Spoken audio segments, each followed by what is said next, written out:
काली बहू का जादुई बर्फीला आईना। कलावती की दो बहुएं थी। बड़ी बहू समीरा बेहद काली थी, जबकि छोटी बहू स्नेहा बहुत गोरी थी। समीरा को अक्सर उसके काले रंग की वजह से ताने दिए जाते थे, जिससे वह बहुत उदास रहती थी। कलावती तो उस पर राशन पानी लेकर कभी भी चढ़ जाया करती थी। साथ ही पड़ोसी भी समीरा बहू का मजाक उड़ाने में पीछे नहीं रहते थे। ऐसे ही छोटी बहू सुंदर सा हार पहनकर सास को दिखाती है और कहती है, माँ जी ये हार मुझ पर कैसा लग रहा है, देखिए मैं बाजार से खरीद कर लाई हूँ। बहू तो कुछ भी पहन ले, तुझ पर तो सब जचता है, तू है ही इतनी गोरी चिट्टी। हाँ माँ जी ये तो है।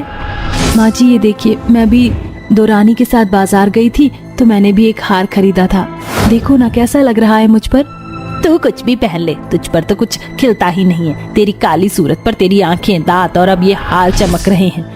बाकी तू तो अपनी बात ही मत किया कर। पता नहीं कहाँ से मेरे नसीब में काली बहू आ गई। मेरी स्नेहा बहू को देख, इसे देखते ही ऐसा लगता है गली में चांद आ गया है। लोग आंखें डाल कर देखने लगते हैं मेरी बहू को। हाँ जेठानी जी, और मुझे नजर लग जाती है तो माँ जी मेरी नजर उतारती है फिर। अब बहू तू है ही इतनी प्यारी, तेरी तो 100 बार भी नजर उतारूं तो कम है बहू। माँ जी आप मुझे बार बार काले रंग के ताने क्यों देती रहती हैं? मैं जानबूझकर तो काली नहीं हूँ, जन्म से ही ऐसी हूँ। आप मेरे काम को देखिए ना, मैंने कब से घर संभाल रखा है जब देवरानी जी नहीं थी। आपकी इतनी सेवा करी है मैंने, फिर भी आप मुझे कालेपन पर सुनाते हैं। तेरी हिम्मत कैसे हुई मुझे जवाब देने की? काम करती है तो सर पर चढ़कर नाचेगी क्या? मेरा बेटा विवाह करके तुझे यहाँ लेकर आया है, काम तो करना ही पड़ेगा। आई बड़ा मुझे सुनाने वाली, काम करती है तो क्या तेरे चरण धोकर पीऊं? नहीं माँ जी, मेरा कहने का ये मतलब बिल्कुल भी नहीं था। तेरे कहने का क्या मतलब है, मैं अच्छे से समझती हूँ। अरे माँ जी छोड़िए ना, इन कलमुही जेठानी जी के मुंह क्यों लगना। इस तरह से दोनों उसे सुनाकर चली जाती हैं। समीरा बाजार से सामान लेने जाती है तो भी उसे कुछ लोग देखकर कहते हैं, अरे देखो कलावती की काली बहू जा रही है। पता नहीं राहुल ने कौन से मुहूर्त में इस लड़की से शादी कर ली। बेचारा कितना परेशान रहता है। काली बिल्ली लगती है मुझे तो ये उसकी जिंदगी में। अब क्या कर सकते हैं, इतनी काली कलूटी अमावस की रात जैसी है तो। बस बहुत हुआ, अब आप लोग कितना फालतू मुझे ताना देंगे?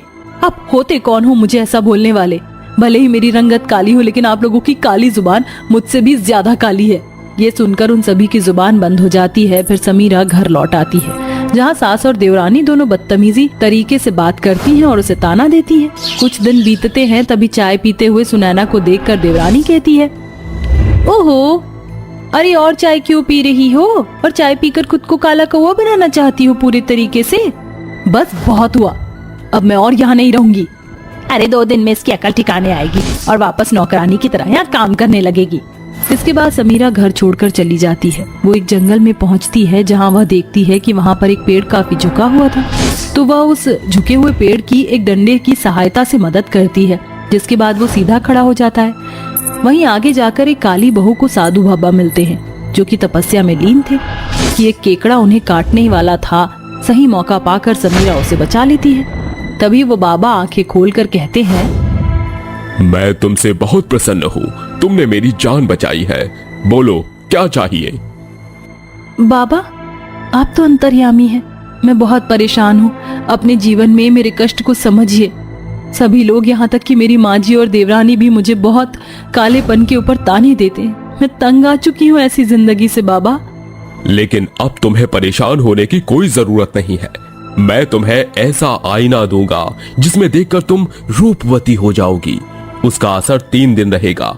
चौथे दिन तुम्हें फिर से आईना रात के 12 बजे देखना होगा तो तुम फिर से गोरी हो जाओगी। ये लो मेरा बर्फीला जादुई आईना। शुक्रिया बाबा, आपका बहुत बहुत धन्यवाद।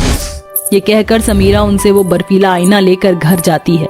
12 बजते ही वो उस बर्फीले आईने को दीवार पर लगा देती है, जिससे वो आईना एक तेज रोशनी में चमकता है। उसके फ्रेम पर बर्फ जम जाती है और पूरी दीवार पर बिजली सी चमकने लगती है।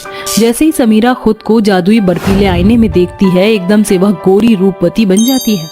अपने खूबसूरत चेहरे को देखकर वो छूते हुए कहती है, हाय रब्बा, मैं इतनी सोनी लग रही हूँ। अब तो देवरानी और माँ जी से भी ज्यादा गोरी हो गई हूँ। शुक्रिया जादुई बर्फीला आईना, तुम्हारे कारण मुझे वो जगह मिल जाएगी जिसकी मैं हकदार हूँ। माँ जी और बाकी सब मुझे कालेपन के ताने नहीं सुना पाएंगे। ऐसा लग रहा है जैसे मेरे पंख आ गए हों। आज मैं ऊपर आसमान नीचे। जल्दी से इस आईने को बक्से में उठाकर रख देती हूँ, किसी के हाथ नहीं लगना चाहिए। ऐसा कहकर वो उस जादुई बर्फीले आईने को बक्से में उठाकर रख देती है और खाना बनाने चली जाती है। तभी उन दोनों के आते ही समीरा चश्मा लगाकर कहती है, मैनू काला चश्मा, मैनू काला चश्मा, मैनू काला चश्मा जचदा है गोरे मुखड़े पे। हाय दैया, आप कौन हो और हमारे घर में क्या कर रही हो? देवरानी जी, आपने पहचाना नहीं? मैं आपकी जेठानी हूँ। ऐसे बात करते हैं अपनी जेठानी से? क्या तू मेरी वही काली बहू है? तू गोरी कैसे हो गई? नहीं, मुझे तो तू बिल्कुल भी काली समीरा नहीं लग रही है। माँ जी विश्वास कर लीजिए, देखिए मैंने आपके लिए खाना भी बनाया है।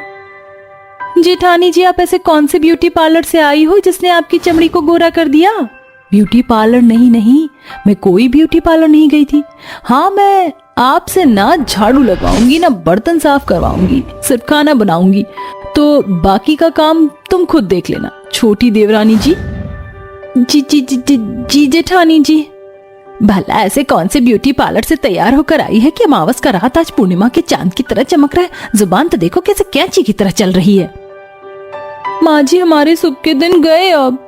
समीरा अपने गोरे रूप से सभी को हैरान कर देती है। अब गली मोहल्ले में भी कोई उसका मजाक नहीं उड़ाता था, सब उसकी तारीफ करते थे।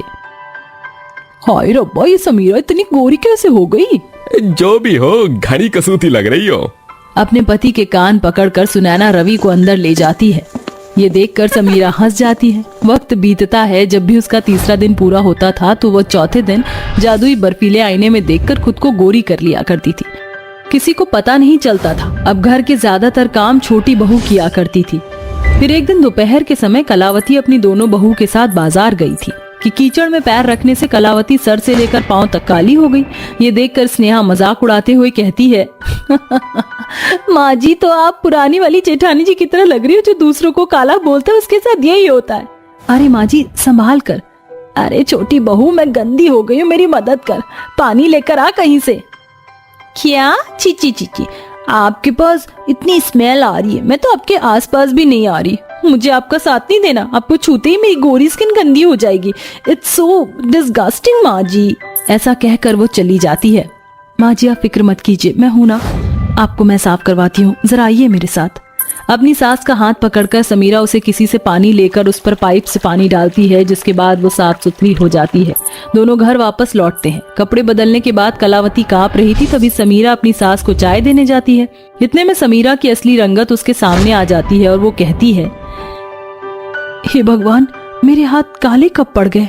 मतलब माँ जी ने मेरा ये रूप देख लिया। बहू, तू वापस से काली हो गई।